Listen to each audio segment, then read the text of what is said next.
नमस्कार साथियों, मैं अंतर्राष्ट्रीय लेखक और मोटिवेशनल स्पीकर डॉक्टर उज्ज्वल पाटनी बोल रहा हूँ। आज के इस उज्ज्वल पाटनी शो में मैं 500 और 1000 रुपए के मुद्दे पर आपसे बात करना चाहता हूँ, जिसने पूरे देश को सकते में डाल दिया है। लोग एक तरफ खुशी भी महसूस कर रहे हैं और दूसरी तरफ कष्ट भी। ऐसे में हर एंटरप्रेन्योर, हर बिजनेसमैन, हर प्रोफेशनल के मन में सवाल है कि आगे क्या होगा, आगे कैसी स्ट्रेटेजी अपनाएं, आगे क्या करें। मैं आपसे यहाँ पर अपना कुछ एक्सपीरियंस, अपना कुछ नॉलेज शेयर करना चाहता हूँ कि आगे की रणनीति क्या होनी चाहिए। सबसे पहले आप इस सच को स्वीकार कर ले कि 500 और 1000 का नोट बंद हो गया है। इस पे अब बार बार रो के, बार बार गॉसिप करके, बार बार कभी केजरीवाल जी का देख के, कभी राहुल गांधी जी का देख के, कभी ममता बनर्जी जी का देख के, कभी मुलायम सिंह जी का देख के बार बार किसी उम्मीद में आने की जरूरत नहीं कि ये डिसीजन रिवर्स हो सकता है। ये एक क्रांतिकारी निर्णय है जो कि अब हो चुका है। जितनी जल्दी आप इसको स्वीकार करके इसके साथ सेटल हो जाएं, उतना अच्छा। दूसरी चीज, 1 मिनट, 10 मिनट, 100 मिनट, 1000 मिनट प्रतिदिन इसके बारे में बात करने से कुछ नहीं बदलेगा। आप अपना बहुत कीमती टाइम बिता रहे हैं। एक तरीके से आप ये एक नया गॉसिप कर रहे हैं। अब हर आदमी जो भी जहां भी मिल रहा है वो वही वही कहानियां सुना रहा है। यहाँ ये हुआ, वहां वो हुआ, हमारे शहर में ये हुआ, इतने पैसे में सेटलमेंट हो रहा है, लोग इस तरीके से लाइनें लगा रहे हैं, लोग ये कर रहे हैं, ज्वेलरी वालों के यहाँ वो हुआ, इसके यहाँ वो हुआ, डॉलर वाले के यहाँ वो हुआ। अब बंद करिए। अब इन चर्चाओं में एक क्षण भी जाया मत करिए, हाथ कुछ नहीं लगेगा। अभी इस पे फोकस करिए कि अब हमको क्या करना है। तो सबसे पहले आपके पास 30 दिसंबर तक का वक्त है। 30 दिसंबर तक जो भी जैसा भी सेटल करना हो, ईमानदार लोगों को तो वैसे भी चिंता की कोई ज़रूरत नहीं, ज़रूरत उन्हीं को है जिनके पास ब्लैक मनी है। तो 30 दिसंबर तक आप जहां भी जैसे भी जो भी सेटल कर सकते वो करने पर फोकस करिए। गॉसिप करने से कुछ नहीं बदलेगा, रोने धोने से कुछ नहीं बदलेगा, 10 प्रकार के न्यूज़ चैनल पढ़ने से और 1000 व्हाट्सएप इधर से उधर शेयर करने से कुछ नहीं बदलेगा, खाली और आप भी अफवाहों की पार्टी बनेंगे। तो पहले स्वीकार करें, उसके बाद 30 दिसंबर तक की अपनी एक स्ट्रैटेजी बना के क्लियर करें। उस स्ट्रैटेजी में जो भी जो करना है वो सारे स्टेप्स लिख लें, उन स्टेप्स पे काम करना स्टार्ट कर लें। अब उसके बाद क्या करें? तो साथियों, अगले 2-3 महीने तक बिजनेस में उठाव नहीं आएगा। हो सकता है ये वक्त ज़्यादा हो जाए, लेकिन क्या ये सिर्फ एक चुनौती है? क्या ये सिर्फ एक समस्या है या ये एक बहुत बड़ा अवसर है? मैं ये मानता हूँ ये एक बहुत बड़ा अवसर भी है। समस्या तो बहुत टेम्परेरी है, तत्कालीन है, 10 दिन, 15 दिन, 20 दिन, महीने भर की समस्या है, लेकिन लॉन्ग टर्म में ये एक अवसर है। सबसे पहले ये एक अवसर है उन सभी लोगों के लिए जो एक लेवल प्लेइंग फील्ड चाहते हैं, जो फंड्स की कमी, फंड्स की शॉर्टेज, फंड्स की लिमिटेशन की वजह से अपना काम नहीं कर पा रहे थे। अब उनके लिए लेवल प्लेइंग फील्ड होगा, क्योंकि बहुत सारे ब्लैक मनी वाले लोग इससे बाहर हो जाएंगे। बहुत सारे ब्लैक मनी वाले लोग एक लेवल पे, आपके जैसे लेवल पे आ जाएंगे। अभी कुछ दिनों में ऐसा होगा कि 20 करोड़ और 150 करोड़ वाले के बीच का फर्क खत्म हो जाएगा, दोनों एक जगह से स्टार्ट करेंगे। तो ये एक बहुत बड़ी लेवल प्लेइंग फील्ड की अपॉर्चुनिटी ओपन हुई है। दूसरी चीज, अभी आपके पास कस्टमर्स कम रहेंगे, अभी आपके पास व्यापार कम रहेगा, तो क्या ये टोटल नुकसान है? नहीं, इसमें बहुत बड़ा अवसर छुपा है। मैं आपसे कहना चाहता हूं ये वक्त है बैकएंड को स्ट्रेंथन करने का।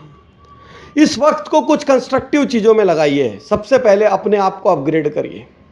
इस वक्त जहाँ भी जो भी बढ़िया नॉलेज कोर्सेज हो रहे हैं, जहाँ भी जो भी स्किल डेवलपमेंट कोर्सेज हो रहे हैं, बड़ी कॉन्फ्रेंसेस हो रही है, बड़े बिजनेस सेमिनार्स हो रहे हैं, उनको अटेंड करिए और अपने आप को अपग्रेड करिए, क्योंकि चलते व्यापार के बीच में आपको खुद को अपग्रेड करने के लिए कभी टाइम नहीं मिला। आप अपने आप को अपग्रेड करिए। सेकंड, अपनी टीमों को अपग्रेड करिए। इस वक्त यदि कोई भी नई हायरिंग करना हो, क्वालिटी हायरिंग करना हो, हर जगह छटनी होगी, हर जगह लोग निकाले जाएंगे, हर जगह लोग खुद छोड़ेंगे, आदमी नई अपॉर्चुनिटी तलाशेगा। ऐसे में यदि आपके पास किसी भी किस्म की स्टाफ की रिक्वायरमेंट है तो आने वाले महीने रिक्रूटमेंट के लिए बहुत अच्छा वक्त है। आपको टैलेंटेड स्टाफ मिलेगा, आपकी शर्तों पे मिलेगा, आप बढ़िया से हायरिंग करिए, आपकी कंडीशंस पे वो काम करेगा। थर्ड, टेक्नोलॉजी पे ध्यान दीजिए। कोई भी ऐसी टेक्नोलॉजी जो आप लाना चाह रहे थे, एक छोटा सा सॉफ्टवेयर ही इंस्टॉल क्यों ना करना हो, जो भी आप लाना चाह रहे थे, समय की कमी या कोई भी और कमी की वजह से जो आप नहीं ला पा रहे थे, इस वक्त अपने आप को टेक्नोलॉजिकली अपग्रेड करिए, जमाने के साथ करिए, कंटेम्प्रेरी बनिए, देखिए आपके किस किस प्रोसेस में कहाँ कहाँ टेक्नोलॉजी का उपयोग आ सकता है, क्योंकि आगे चल के यही होने वाला है। ब्लैक मनी को सिस्टम में आने में बहुत वक्त लगेगा, आधे से ज़्यादा खेल क्रेडिट कार्ड से होगा, पेटीएम और फ्री चार्ज जैसे ऐप से होगा। तो आप अपने आप को अब टेक्नोलॉजी फ्रेंडली बना लीजिए, अपनी टीम को टेक्नोलॉजी फ्रेंडली बना लीजिए। इस वक्त सबसे बड़ा बेनिफिट ये होगा कि टेक्नोलॉजी कंपनीज थोड़े से कम रेट पे काम करके देंगी, आपको जल्दी सर्विसेज देंगी, आपको पंक्चुअलिटी के साथ देगी, डिसिप्लिन के साथ देगी, जितना वादा करेगी उससे ज़्यादा देगी, क्योंकि हर कोई एक भय में है, रिसेशन का भय। तो इस वक्त कोई नए बिजनेस के बारे में सोच ही नहीं रहा है।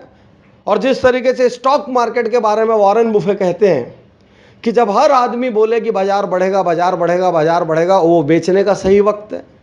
और जब हर आदमी कहे बाजार गिरेगा, गिरेगा, गिरेगा, और ब्रोकर्स क्या कोई बैठा हुआ ना मिले, टर्मिनल्स में कोई बैठा हुआ ना मिले, सब तरफ से कस्टमर गायब हो जाए, वो खरीदने का वक्त है। तो ठीक इसी तरीके से जब हर आदमी इस वक्त रो रहा है, ये आपके पास मुस्कुराने का वक्त है, क्योंकि जो रोना था वो तो अब हो गया, अब उसमें कुछ बचा नहीं है। तो इस वक्त अपने आप को टेक्नोलॉजिकली अपग्रेड करिए, नई टेक्नोलॉजी से प्रोसेसेस लाइए। चौथी चीज, अपने आके इंटरनल सिस्टम्स को देखिए, क्या क्या सिस्टम की आपके पास कमी है। क्या आपके पास कस्टमर रिलेशनशिप का प्रॉपर सिस्टम है? क्या आपके पास वेयर हाउसिंग का प्रॉपर सिस्टम है? क्या आपके पास स्टाफ अवार्ड्स, रिवार्ड्स, इंसेंटिव्स का प्रॉपर सिस्टम है? क्या आपके पास एनुअल सेल्स मार्केटिंग के प्रॉपर प्लान है? क्या आपके पास स्ट्रैटेजीज हैं? आपके पास क्या नहीं है? इस वक्त अपने बैकएंड को, सप्लाई चेन को, पाइपलाइन को मजबूत करने में अपना टाइम लगाइए। फ्रंट एंड आपका खाली है, ये एक बहुत बड़ी अपॉर्चुनिटी है। जब साल में 2-3 दिन की अचानक छुट्टी मिलती है तो आप परिवार के साथ पिकनिक पे जाते हैं, घूमने कहीं जाते हैं, कोई अकाउंट्स का वर्क बचा वो कंप्लीट करते हैं, कोई वकील का काम, कोई सीए का काम, कोई इस तरीके के काम बचे होते हैं तो आप कंप्लीट करते हैं। अभी आपको वो 2-3 दिन की छुट्टी नहीं, समझिए 2-3 महीने की छुट्टी है। और इससे बड़ी अपॉर्चुनिटी आपको आएगी नहीं जब आप नॉर्मली अपना ऑफिस, अपनी कंपनी, अपना स्टोर, अपना ऑर्गेनाइजेशन, अपना शोरूम छोड़ के जाते हैं तो आपको लगता है पीछे से कस्टमर मेरे को याद करेगा और मैं नहीं मिलूंगा तो नुकसान होगा। लेकिन अभी कस्टमर भी ज़्यादा नहीं चढ़ेगा, इसलिए आपके नहीं रहने से इस वक्त कोई नुकसान नहीं होगा। इस वक्त एक एक प्रोसेस पे ध्यान दीजिए, कहाँ क्या कमी है। कंसल्टेंट सब खाली बैठे हैं, कंपनियां सब खाली बैठी है, वो सब भी गॉसिप कर रहे हैं, शोक मना रहे हैं। इस बीच अगले 2-3 महीने में अपनी शर्तों पे अपने बैकएंड को मजबूत कर लीजिए। आप याद रखिए, भारत के आइकॉनिक इंडस्ट्रियलिस्ट राहुल बजाज जी क्या कहते हैं, मैंने अपना हर मेजर एक्सपेंशन मंदी में किया, जब हर आदमी बोल रहा था सब कुछ कोलैप्स हो जाएगा, उस वक्त मैंने अपने सबसे मेजर एक्सपेंशन किए। उनका चाकन का प्लांट और दूसरे जो भी प्लांट है वो सब मंदी के अवसर पे लगे हैं। मैं हमेशा अपने बिजनेस गुरुकुल में, एक्सीलेंस गुरुकुल में अपने पार्टिसिपेंट से कहता हूँ, तो ये 3-4-5 महीने की मंदी आपके पास गजब का लीप लेने का वक्त है। बहुत सारे लोग इस वक्त रोते रहेंगे, गॉसिप करते रहेंगे, हर नए आदमी के साथ मिलेंगे और एक ही टॉपिक होगा सुबह से रात तक, राष्ट्रीय टॉपिक। आप उसमें मत फंसिए। आप इस वक्त देखिए, कोई इंफ्रास्ट्रक्चर की चीज़ हो, कहीं कोई फर्नीचर्स में मॉडिफिकेशन करना हो, कोई अंदर आपकी लाइटिंग्स में, आपके स्पेस में मॉडिफिकेशन करना हो, आपको कुछ एक्सपेंशन करना हो, तो अगला 1 साल उसके लिए सबसे अच्छा साल है, क्योंकि रियल एस्टेट क्रैश करेगा। कई ऐसी चीज़ें जिनको आप ले नहीं पा रहे थे, जो आपकी अफोर्डेबिलिटी लिमिट के बाहर थी, यदि आपके पास नंबर का पैसा होगा तो वो आप इस वक्त ले पाएंगे। और नहीं भी ले पाए तो कोई दिक्कत नहीं, बाकी 1000 चीज़ तब भी करने को है। इस वक्त सबसे इंपॉर्टेंट चीज़ बिजनेस टूरिज्म करिए। आने वाले महीनों में आप जिस भी फील्ड में आप देखिए, उस फील्ड में देश का सबसे अच्छा टॉप लाइन जो एंटरप्रेन्योर है वो क्या काम कर रहा है। यदि आपका कोई कपड़ों का शोरूम है, कोई मैन्युफैक्चरिंग फैसिलिटी, तो आप जाके देखिए इंडिया के टॉप 5 ब्रांड्स क्या कर रहे हैं, उनका ट्रेनिंग की क्या फैसिलिटीज़ है, स्टाफ को वो लोग कैसे रखते हैं, मार्केटिंग वो कैसे करते हैं, उनकी स्ट्रैटेजी क्या है, उनकी प्लानिंग क्या है। नॉर्मली जब बहुत भीड़ रहती है, बहुत सेल का वक्त रहता है, खूब कस्टमर रहते हैं, तो आप कहीं किसी से मिलने जाएंगे तो वो भी आपको टाइम नहीं देता। इस वक्त आपकी कोई छोटी सी इंडस्ट्री है, कोई मीडियम स्केल इंडस्ट्री, आप इंडिया में किसी अंदर की जगह पे बैठे हैं, आपको जाके देखना है कि मेट्रोज़ में क्या हो रहा है, मेट्रोज़ में किस तरीके से काम हो रहा है, या कोई बड़ी फैसिलिटी, कोई बड़ी इंडस्ट्रियल यूनिट को जाके देखना है, तो बाकी पूरे साल वो आपको एंटरटेन ठीक से नहीं करें। अगले 2-4 महीने सब फुल खाली हैं, आप भी खाली हैं।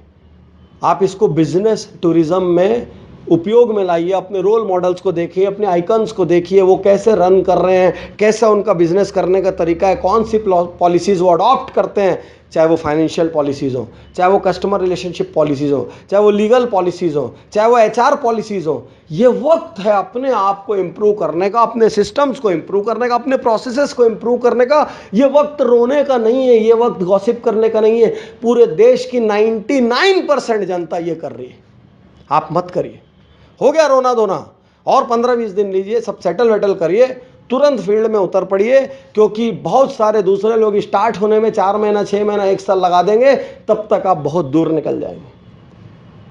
कोई इंटरनेशनल टाई अप आपको करना हो, कोई दूसरे देश में आपको बायर्स ढूंढने हो, किसी प्रकार की कोई रिलेशनशिप्स करनी हो, अरे इंडिया भर का नोट बंद हुआ है ना, पूरी दुनिया थोड़ी बंद हो गई। आपको चाइना के साथ कोई रिलेशनशिप क्रिएट करना, आपका कोई बायर सिंगापुर में, आपका कोई बायर और किसी कंट्री में, किसी प्रकार के कोई भी नए टाई अप्स, नई लाइसेंस यदि आपको करना है, सबसे बेस्ट वक्त है। यदि आपको लगता है आने वाले वक्त में आपको सोशल मीडिया की जरूरत है, आपको डिजिटल मार्केटिंग की ट्रेनिंग अपने को करवानी है, अपने स्टाफ को करवाना है, या डिजिटल मार्केटिंग के लिए किसी को हायर करना है, किसी कंपनी को, एजेंसी को अगले 1 साल 2 साल का प्लान बनाना है, तो अभी वो इस रेट में मिलेगा जिसकी आप कल्पना भी नहीं कर सकते। कुछ महीने बाद जब मार्केट पिकअप कर जाएगा तो फिर से रेट नॉर्मल हो जाएंगे। अगला 3-4 महीने वक्त है आपकी तैयारी का। ओलंपिक में 100 मीटर की 1 मिनट की रेस दौड़ने के लिए आदमी 5-5 साल तैयारी करता है, और तब जाके वो स्वर्ण पदक विजेता, रजत पदक विजेता या कांस्य पदक विजेता बनता है। ये आपको तैयारी करने के लिए वक्त मिला है, ताकि आप आने वाले ओलंपिक में एक्सेल कर सके, एक्सीड कर सके। तो मैं कहना चाहता हूँ, रोने वालों की जमात से बाहर आएँ, गॉसिप करने वालों की जमात से बाहर आएँ, अफवाहें फैलाने वालों की जमात से बाहर आएँ, अपनी ज़िंदगी का, अपने व्यापार का कंट्रोल अपने हाथ में लें, पैनिक ना हो। कभी कभी देश का भी सोचना चाहिए। मैं आज यहाँ पर स्पीच देते वक्त खुश हूँ, मेरे को लग रहा है मैंने आज़ादी का एक संग्राम देख लिया है। मैं अपनी एज के हिसाब से उतना भाग्यशाली नहीं हूँ कि देश का स्वतंत्रता संग्राम देख सकूँ, लेकिन मुझे लगता है कि मैंने ये जो 1500 के नोट बंद होने की क्रांति और पूरे देश का जो सपोर्ट देखा है, ये मेरे जीवन भर सुनाने के लिए एक स्टोरी है, मेरे पास बुढ़ापे में सुनाने के लिए एक कहानी है। आज कोई वृद्ध हमको मिलता है, हम उससे पूछते हैं आपने महात्मा गांधी जी को देखा है क्या, आपने इनको देखा है क्या, आपने 1947 का वार देखा है क्या? तो उसी तरीके से अब हम बुढ़ापे में लोगों को बता पाएंगे, हाँ हमने 500 1000 का नोट बंद होने की क्रांति देखी है, और देश के करोड़ों लोगों को एक सुर में बोलते देखा है। थोड़ी तकलीफ जरूर है, लेकिन निर्णय बहुत अच्छा है। मामूली सा कष्ट है, लेकिन इससे देश बहुत सुधरेगा। तो साथियों, थोड़े बहुत कष्ट को आप भी स्वीकार करिए। सीमा पे आप लड़ने नहीं जा सकते, अपनी जगह से तो देश के लिए खड़े हो सकते हैं, और देश की वापस से फ्यूचर इकोनॉमी खड़े होने में अगला 4-5 महीना आप जितनी मेहनत करेंगे, आप उसमें अग्रणी पंक्ति में आते चले जाएंगे। शुक्रिया, धन्यवाद, थैंक यू।